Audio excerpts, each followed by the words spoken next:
The podcast you're listening to is part of the Second Union Podcast Network. You can listen, like, and subscribe to all our podcasts by heading over to wearesecondunion.com. Thank you for listening.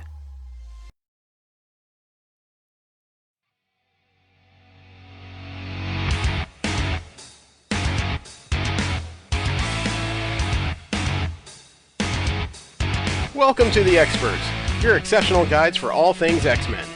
I am Jeremy. I'm Joanna. And I am Jesse. We are doing the show in conjunction with Second Union. For more of the latest headlines and entertainment, please go to our website at wearesecondunion.com. Wow. So, shipments of comic books are being put on pause for a little while, which means we're really going to have to dig into the stuff we've read already. And there's a few things that came out, specifically in the X-Men universe, that are seriously interesting as far as what they could mean for the X-Men stories overall. First of all, in Excalibur number 9, did you know that they have something we actually talked about in our very first show? What? Well, we talked about how Jubilee's powers seemed to go through a strange expansion in Generation X, but then they were left kind of fallow. They went back to being just kind of pretty fireworks at best, right? Right. It may be moderately destructive, but nothing serious. Well, in issue number 9, most of Excalibur, including her son, Shogo, in his dragon form, went to Avalon to confront the White Witch, Saturnine.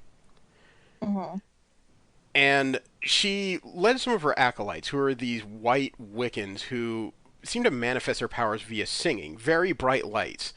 But they did so at Shogo, in the form of a gigantic arrow, which actually pierced one of his wings. Oh, no. Yeah, so Betsy, using her telekinetic and telepathic abilities to both lower Shogo to the ground and keep him calm, with Rogue's help to bring him safely down. Jubilee, as they were going down, was watching the ground, and she was about in tears as she was begging Betsy to let Shogo know something for her. And Betsy telepathically said, "Anything, what is it?" And that's when Jubilee jumped off the dragon and said, "Tell him not to look up at Mommy." And as she's hanging in the sky, no less than 27 of her plasmoids of various colors appeared in the sky in the form of swords. It could be more, but there's 27 in the panel at the least. Mm-hmm. And like I said, she had her hands up high. Now, when she brought her hands forward, those sword-like plasmoids hit the side of the mountain and detonated. I think this is a move that, like, Vegeta from Dragon Ball Z would have, like, appreciatively clapped at. She went Mama Bear. She annihilated the mountainside. Yeah. Wow, she's almost as powerful, if not as powerful as Cyclops. I wouldn't say that. Cyclops, when he gets bored, mountains disappear. Jubilee, at the very least, changed the shape of one. And it was enough where the White Witch from her castle looked down on it and said, "I see. The Mutant Kingdom and their new Excalibur would escalate this to war." You laugh, but at least she looked at that and said, "Wow, that's something." I didn't laugh. I scoffed. There's a difference. So, that is where things are currently with Excalibur. Meanwhile, over in X-Force, Quentin Quire may have become the most dangerous telekinetic on Earth. What did he do this time? Well, he, Wolverine, and Domino had to get through a portal to, I think it was called Terra Verde. It's this fictional Spanish country. Mm-hmm. And when Domino tried to cross the portal, she ran into a wall. Uh-oh. I think there was a Kitty Pryde joke in there, but I don't remember specifically. Right. But Wolverine popped a claw, jammed it in the portal, drew it back, and it was blood. Old blood. Ooh. Something had been stacked up in front of the portal. Ooh. Quire says he knows how to open it. And, you know, he learned from watching Psylocke that you can create a psychic shotgun. Mm-hmm. Well, he's getting ready to open this he's getting ready to force open this portal, and obviously a shotgun's not going to do it. So he made a psychic minigun. Of course. And hoo boy, did that do the job. Yeah. Boy has seen too many action films. Most definitely. Yeah. Most definitely. He's a very surprising young man. But we are actually here to discuss another X-Men villain, and one that is apparently going to be the serious focal points of the new Wolverine series. and that is Omega Red. Now, Omega Red is a relatively new creation when it comes to the X-Men. He was created, I want to say, in 1992. Yep. Really? X-Men number 4, 1992. His official creators, visually, is Jim Lee, and the writer, and I did not know this, is John Byrne. Really? Yeah, the artist from the Dark Phoenix saga and Days of Futures Past. Uh-huh. He's the writer of this particular series, or issue, I should say. Omega Red's real name is Arkady Grigorovich Rusovich. Easy for you Very to say. Russian. It's not just very Russian, it's stereotypically Russian, I'd say. He was, according to his origin story, he was a serial killer. He was born in Russia, but he had a history as a serial killer.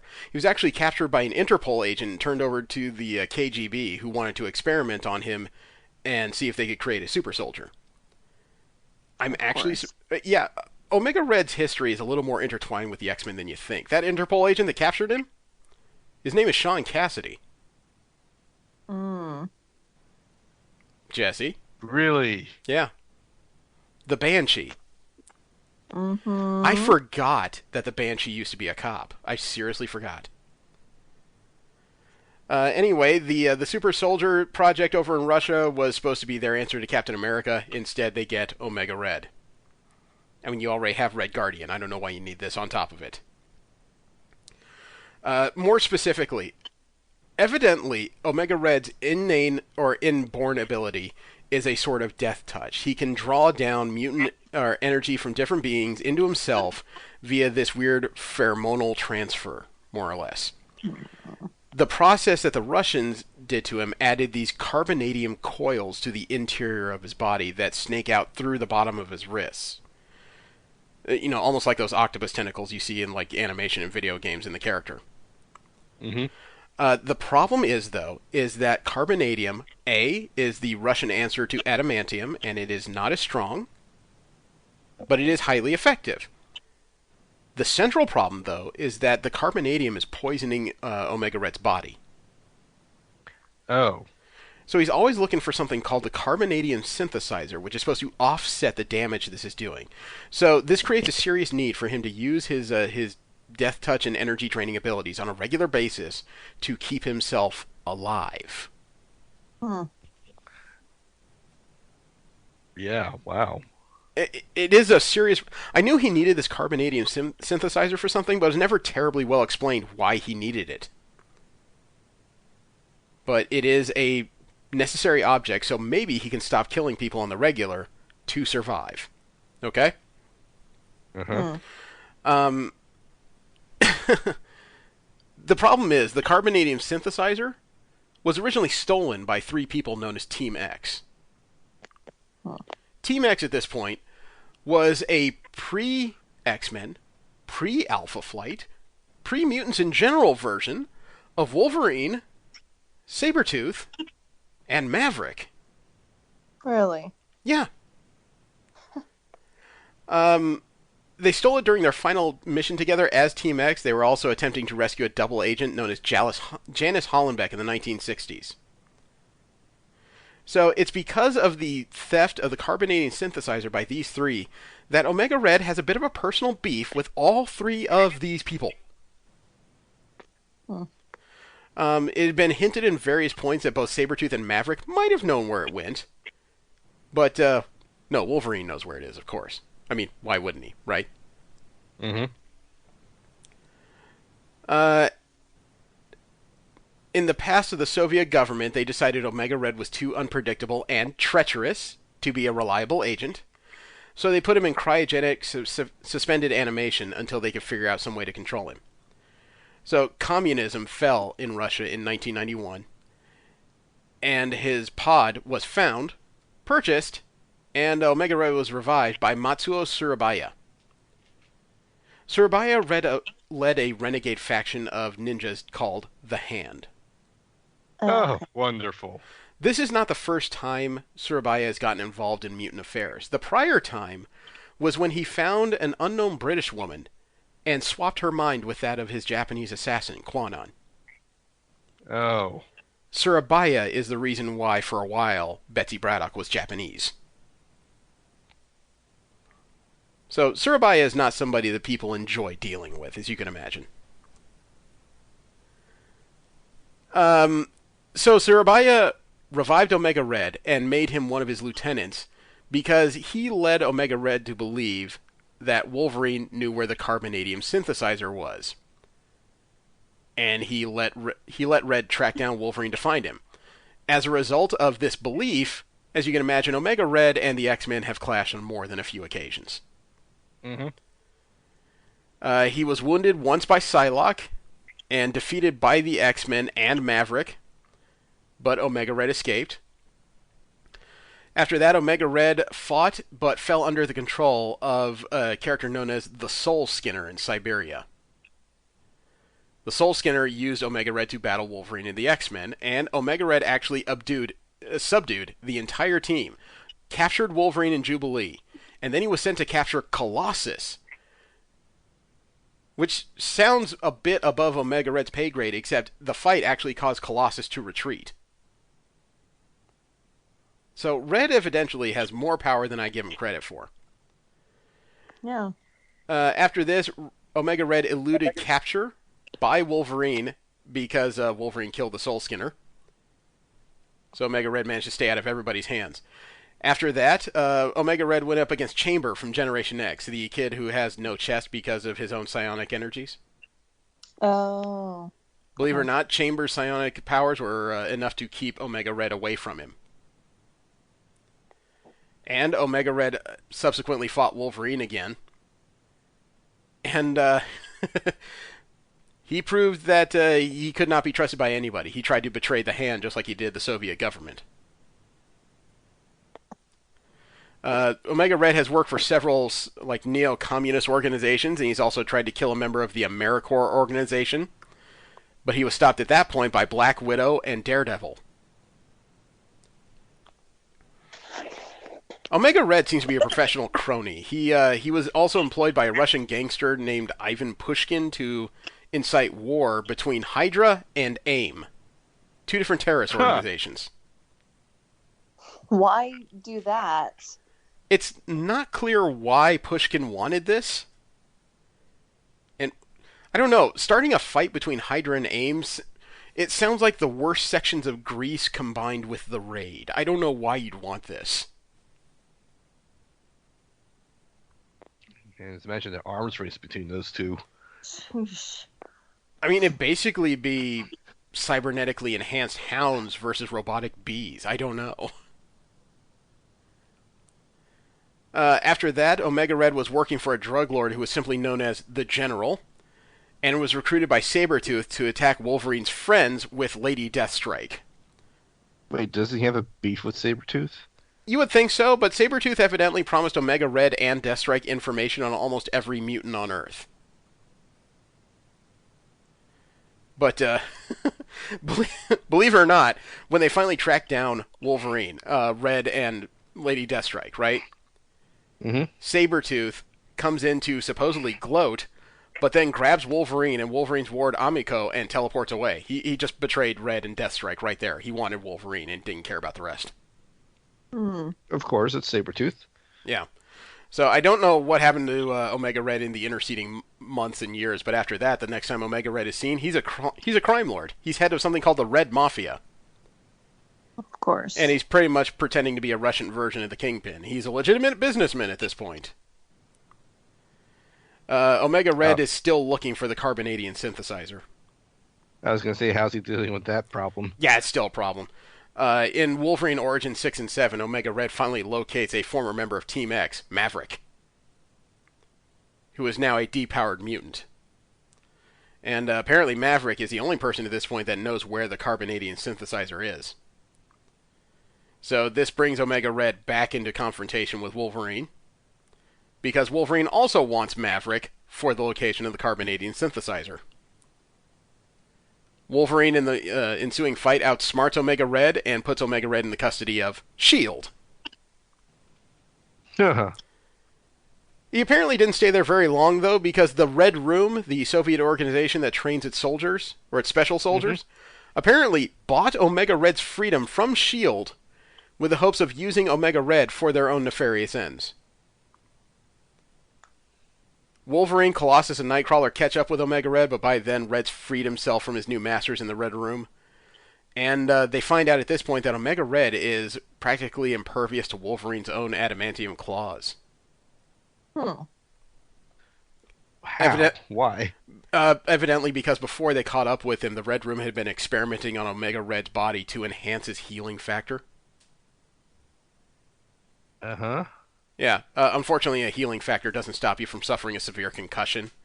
Nightcrawler knocked out Omega Red. Of the three, I did not expect that, but Nightcrawler put him down. What? And, Nice. as if to add insult to injury, they put him back in S.H.I.E.L.D. custody. That was a little, not on the nose. Ironic? Unexpected? Just desserts. I don't know. If somebody asked me, so, how did you end up back here? Which one beat you? Jubilee did it. I'm not sure I'd admit that one. Nope. Next time Omega Red is seen, he's being transferred to a regular Russian prison to set a trap for Wolverine by a figure known as Romulus. This is probably one of the worst periods in Wolverine's history. How much do you know about Romulus? Enough to know I think it's a dumb idea. Okay, so Romulus is... I think he's supposed to be a catch-all and a new villain, except he comes off very flat. The idea is, Romulus is an ancient figure, supposedly, in Marvel Comics. Not quite Apocalypse old, but old.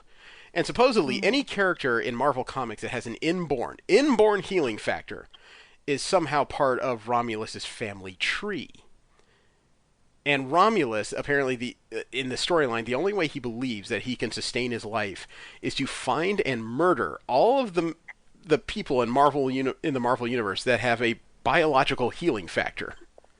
Which includes characters like Feral and her sister Thorn, Sabretooth, Wildchild, and of course Wolverine. He's trying to become some kind of ultimate being. It's also somehow given the idea that like Romulus's physical form somehow is the origin for why a lot of these characters look like they do. You know, Thorn and Feral, it's because Romulus is somewhat hairy. Wolverine's weird hairstyle is something Romulus had. Romulus's overall stature is something that Sabretooth looks like. It's a very, very bizarre and poorly written story. It's one of those things that was almost immediately forgotten as soon as it was closed. Right. Anyway, Omega Red was supposed to be working with Wildchild to trap Logan, and they were supposed to drop him into molten steel. But Wildchild was getting ready to finish the job, and Omega Red interrupted him. You know, Omega Red is not very good with authority figures, as we've discovered. Mm-hmm. No. Wildchild and Omega Red fought each other. Meanwhile, Logan managed to get out. And Wildchild is distracted by Logan running away, except he's even more distracted when there's suddenly a carbonadium tentacle through his chest. Oops. Oh no, it's not oops. After that, Omega Red threw him into the molten steel. I'm pretty sure he walked it off. He did not. After this, Omega Red himself was killed after being stabbed in the heart by Wolverine with a Muramasa blade. The Muramasa blade, I don't know who created it. It's something Wolverine got his hands on. It is a unique blade that somehow, in the way it vibrates, it disrupts healing factors. That's not good. Yeah, even characters... Daken lost an arm to this thing. And if it wasn't for like the resurrection protocols, it would have been permanent. After Omega Red was killed by Wolverine, guess where he ended up? S.H.I.E.L.D.? Hell. So you're close. You're very close. He's attempting to attack Wolverine, who himself is going through hell during the period he died, and he's trying to bind Wolverine with his tentacles. Somehow Wolverine managed to grab the tentacles and judo flip him. It's all very much like 90s X-Men cartoon type stuff. Of course. Mm-hmm. After this, Omega Red's body was obtained by Russian members of the Church of Saint Mitrophon. They hold a mystical ceremony and use their magics to bring Omega Red back to life, but unfortunately the procedure is somewhat temporary. The grave will continue to call to Omega Red. But they assure him that they'll keep looking for a way to overcome this limitation. They did not succeed. The limitation was actually solved by the Russian mafia when they decided to grab a mystic to restore Omega Red to his fullest strength. I'm kind of surprised he survived the process, because the mystic they grabbed is named Ilyana Rasputin. Oh, no. Oh, boy. Yeah, I don't know how that turned out, but I imagine a lot of people lost parts of bodies. Yeah, probably several. Sliced and diced. Well, Omega Red was subsequently defeated, even though his strength was returned, and he was delivered to the custody of... Shield? Sickle. Oh. What? Sickle. Apparently it's a Russian version of S.H.I.E.L.D. Gotcha. They didn't even bring him back to S.H.I.E.L.D. They brought him to the Russian knockoff of S.H.I.E.L.D. I'm not going to try to figure out what the hell that acronym means. Don't look it up. Yeah, it's all on you. After this, Omega Red is not seen again until he runs across a group of mutants who have formed their own team. Warpath, Sabretooth, Domino, and Lady Deathstrike. Well, Deathstrike's not a mutant, she's a cyborg. That's still a scary team. Yeah, they're known as Weapon X Force. See, there was a version of Weapon X that was being led by Old Man Logan, the multi-dimensional counterpart to the regular Logan, while, the normal Wolverine was dead in the timeline. Mm-hmm. But after Logan's body started to deteriorate a little too much, he left the field duties to Sabretooth, who was still suffering the effects of the inversion. He wasn't a supervillain at this time. He felt more magnanimous than he ever had been before. And Sabretooth convinced these people to become mercs. Of course. Hey, Warpath and Domino were with him. How bad could he possibly be? I know, right? Do you want me to answer that? Yeah. Well, Logan was still supposed to be offering the jobs, and he got them a job to go to Siberia to kill Omega Red, who had taken over a corrective labor camp for mutants. Oh, boy. Meanwhile, Sabretooth, when he met Omega Red, I guess he felt kind of sorry for him and was trying to help him turn around his life, because he formed an alliance to help Omega Red take down the director of Sickle, Vasily Rusevich. Vasily Rusevich is Omega Red's brother. Oh, I didn't know that. Yeah, this caused a rift in Weapon X Force. Warpath quit the team at this time because he didn't want to team up with Sabretooth. Or not Sabretooth, Omega Red. He didn't see the purpose in it. He also didn't want to see an international conflict come down as a result of it all. But Weapon X Force did its job, and Vasily Rusevich died. And after this, the rest of Weapon X cut ties with Logan, and they followed Sabretooth's lead. They even picked up a new member who was supposed to get jobs for them. A professional mercenary, if you will. Raven Darkholm. Really? Yeah, Mystique was on this team. Nice. That must have been some awkward conversations. Maybe. Well, they had a number of successful gigs, and Domino was ready to resign from the team because Domino's actually got enough money in the bank. She doesn't need to pull jobs to be comfortable anymore. Mm-hmm. But she had to stay when she found out what Weapon X Force's next job was. Uh-oh. Sabretooth found out his ex-girlfriend was in the hands of the Church of Human Potential. Uh-oh. And Reverend William Stryker. Oh, no. No. I did not know who his ex-girlfriend was. Monet St. Croix. Really? Really? I Yes. didn't know that. The arguably most powerful member of Generation X is his ex-girlfriend. Unfortunately, when they arrived, they found out that this church is very cultish, so cultish that M has been brainwashed into being a scion of the church. Oh, joy. So their final mission, as it turns out, along with the help of Wade Wilson, Deadpool, was to bring down the cult and kill Stryker for good.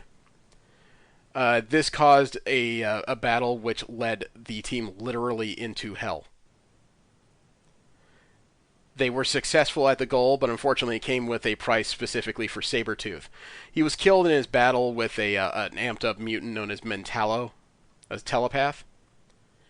Sabretooth was sent to hell, but he had a last act of heroism. While he was in hell, he found the soul of his son, Graydon Creed. Oh. And, believe it or not, instead of just plain bringing himself back to life, Sabretooth managed to bring Graydon with him. Graydon Creed is alive again. Unfortunately, though, the the effort of crawling his way back out of hell left Sabretooth very feral. Hmm. And another character named Marduk Curios determined that Sabretooth's state had pretty much undone his inversion. Sabretooth is back to Sabretooth. Sabretooth ran into the Saskatchewan woods, and after that, Weapon X Force disbanded. They just couldn't be held together. And believe it or not, other than his appearance in the beginning of the Wolverine series, that's it for Omega Red. Really? You would think, I don't know, he had this fearsome reputation almost as soon as he was introduced. It felt like he would have been a more prevalent force in the X-Men's life over the past 3 decades. Yeah, and they haven't used him since? Not up until the Wolverine series that just started, yeah. And Wow. as far as I know, Omega Red in that one, he was part of a long plan to draw Wolverine into the House of Dracula. Dracula's been kind of on a downturn lately. His vampire nation has been beset by a new vampire general, if I remember correctly. Hmm. And his body isn't holding up well. So Omega Red agreed to help Dracula by drawing Wolverine into his house so that Dracula could bite and pull blood from Wolverine, which reconstituted Dracula's body. Oh boy. So the ancient bloodsucker is feeling fine, and the idea is that Omega Red is supposed to stay on the mutant isle of Krakoa and be the vampire's mole on the island. Mm-hmm. Which he is doing right now, except Omega Red did get something from this deal. He got the carbonadium synthesizer. Oh, of course. Yeah, I was wondering about that. Yeah, he has it now. Carbonadium is no longer poisoning him, so ideally he no longer has to murder anyone to stay alive. Doesn't mean he won't. Yeah, I mean, he probably enjoyed it to some extent. Seems like it. As far as what role Omega Red could play in Krakoa, I don't think you should really have one. Mm. And I'm not saying that because of his past history and that he can't reform. I mean, goodness knows, it seems like everybody's finding different levels on Krakoa, but I don't see him as able to do anything without losing his temper. Which sounds odd. I mean, Logan's on this island, X-23's on this island, but Dawkins on this island. I just don't see Omega Red as being able to hold it together. I don't know. They could do something to make him less dangerous. They could, except that's the odd part about Krakoa. It seems like most of the people that are on that island have had some kind of tweak to their personalities, except Omega Red is technically a very new inhabitant of the island. That's not what I was going at. I was thinking, like, if they could manage to kill him and resurrect him, they just don't have to put his enhancements back on him. Just leave him, unenhanced. The thing is, though, Omega... do that. Yeah, I'm not sure if I would ever bother. Omega Red has too much of a history of betraying everybody he works with. And being everyone's grunt. Yeah. There is just no positive to this that I can see. Mm-hmm. You know, he may not be a masterful supervillain, but he's definitely someone to fear if he can handle Wolverine and or Colossus one-on-one. Mm-hmm. Well, the simple fact he just has to make physical contact with you, not even actually hit you, just make physical contact, and he can just drain you. It's just like, doesn't require that much effort. Doesn't seemingly. But I'm sure there's more to it than that. However, there's just nothing else to really draw on. And it's not like he has powers that will really add to the community of Krakoa. So, I guess that's about it as far as this week. Is there any character you wanted to take a look at next week? Gambit. Okay, that was blunt. Yeah, sure. We were talking about him earlier, and I was like, we need to have a conversation about him. All right, He's I'm okay with definitely that. one of those gray area characters. Yeah, I'm okay. I love Gambit, okay? I'm okay with that. So next week we'll do Remy LeBeau, a.k.a. Gambit. Let's find out how deep that bayou is. So thank you very much for tuning in. I hope you're having a good evening tonight, and I hope things get better for everybody. Thank you very much. I am Jeremy. I'm Joanna. And I am Jesse. And you have just been expertly informed.